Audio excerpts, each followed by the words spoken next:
We know your typical issues is kind of the hands moving out towards the ball in transition. Yep. Shaft is kind of steep. You can imagine like a little fish hook like this, or like, that's 100, right? Yep. And the last swing, you didn't feel this crazy, right? No. People are going to laugh at me for like saying this. Anyways, imagine like a block, a stone. Yeah. And you're trying to make a statue. What's up, guys? It's your favorite Kiwicoach. You give me 6 months of your time, and I'll give you the best golf swing of your life. Whoa. So welcome back to the channel. In this particular video, we have another collaboration/lesson. It's gonna be with Shogo this time. So Shogo, why don't you introduce yourself to the audience, and then from there we'll get into the video. Thank you. こんにちは、Shogo と申します。今はアメリカの大学に在学中で、日本にいる時にゴルフをやっています。大きな悩みとしては、スライスであったり、ダウンスイングでシャフトがスティープに来てしまうところが悩みです。そこをキウイコーチと今日は直していけたらなと思ってます。よろしくお願いします。よろしくお願いします。So you've already kind of hit a few shots, so you're sort of warmed up. Yep. So go ahead and get a swing. I'll get your initial swing for the day. Okay. We'll go ahead and analyze it, and then while we're analyzing, you can also kind of give you the breakdown of, okay, recently, I know I was trying to fix this, but this is coming up. I'm struggling with this, all that good stuff. Got it. All right, let's do it.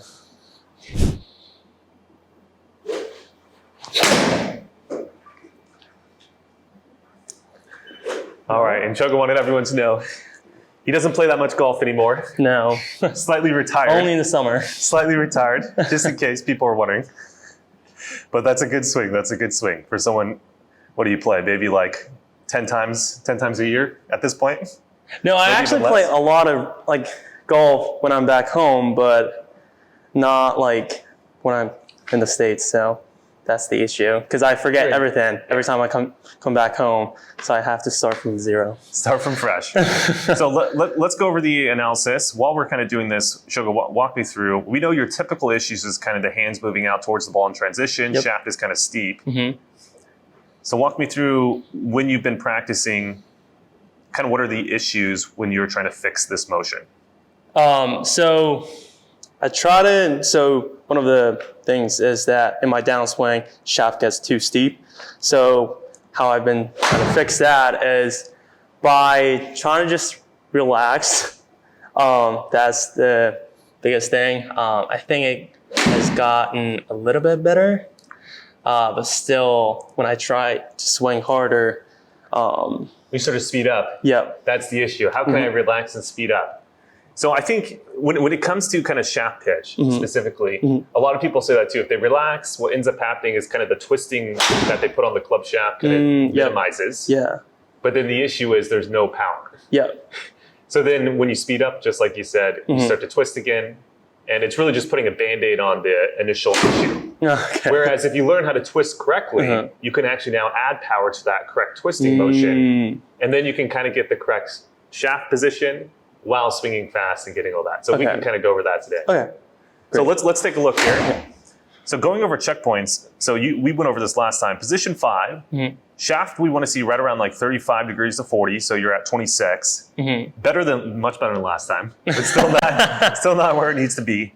Hand positioning actually is quite well positioned here. So you're kind of positioned by the shoulder before you're almost positioned by your left arm at this point.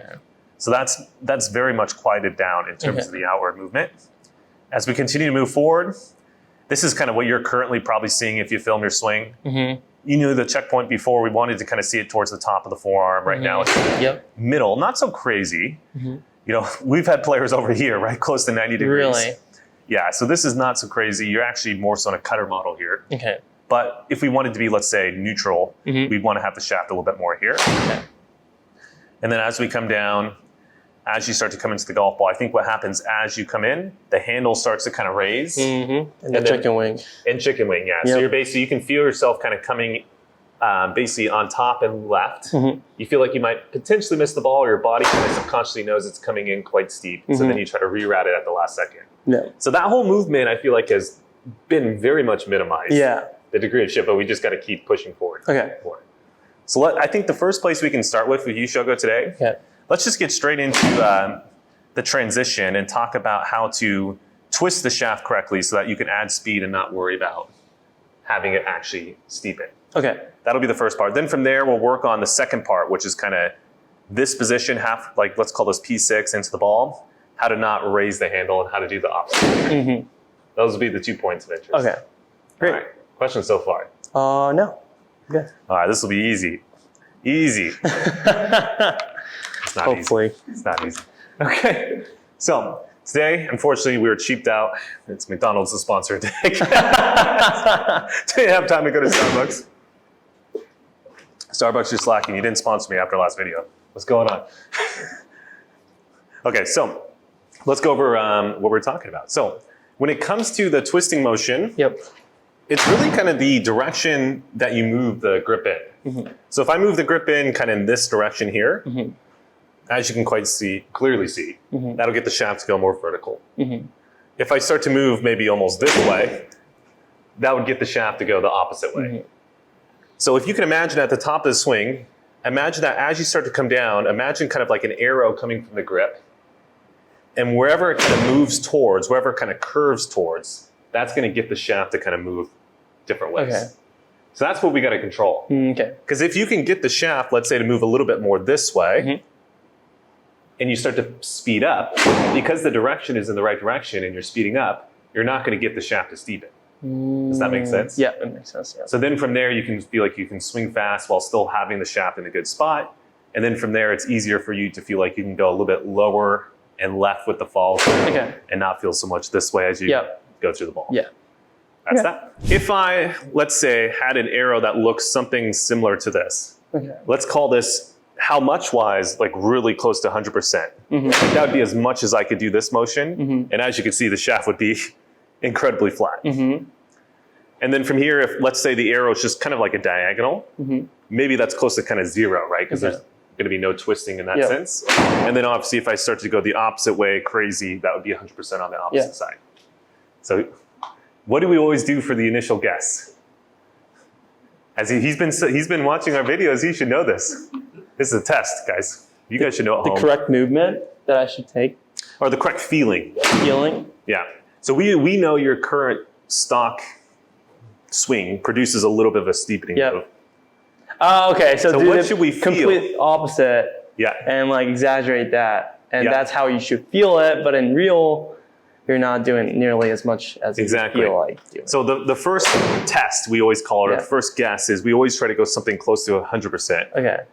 And then we'll see what actually happens in the real swing. Okay. Like some people, they feel like they're going like this. You watch their swing and the shaft kind of just lowers and then starts to pitch out towards the ball perfectly. Okay. So even though they felt like they're like this, the shaft is in a normal spot. Maybe for you, you do it and we actually do get way too flat. So then the next guess, we wouldn't do 100%. We'd probably change it up.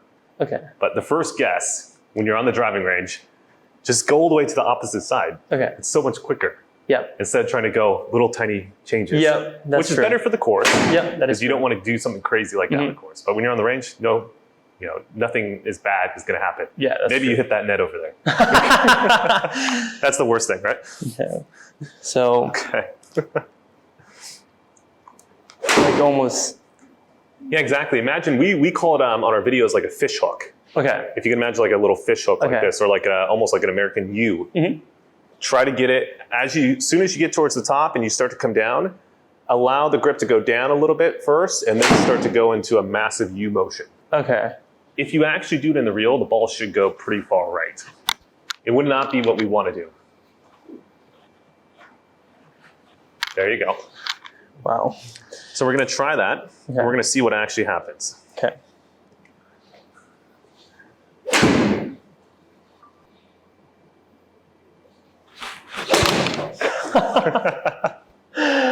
It literally looked like Tiger was like trying to slice the ball.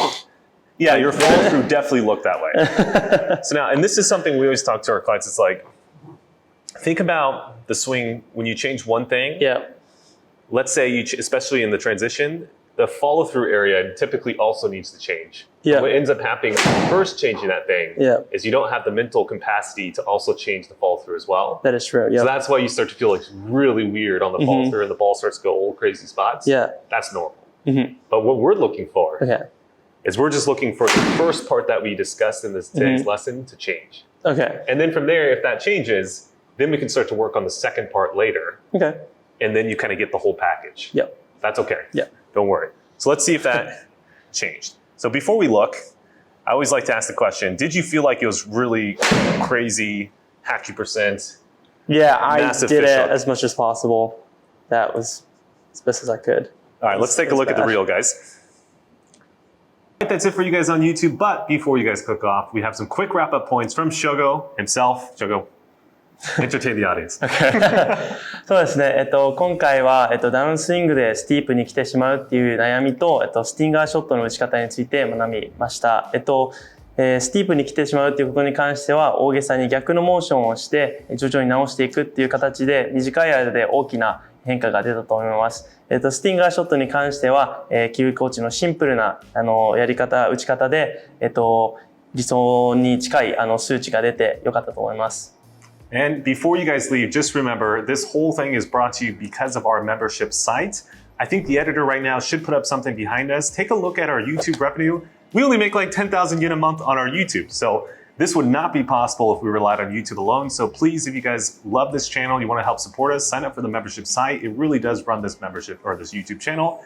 Other than that, I'll see you guys in the next video.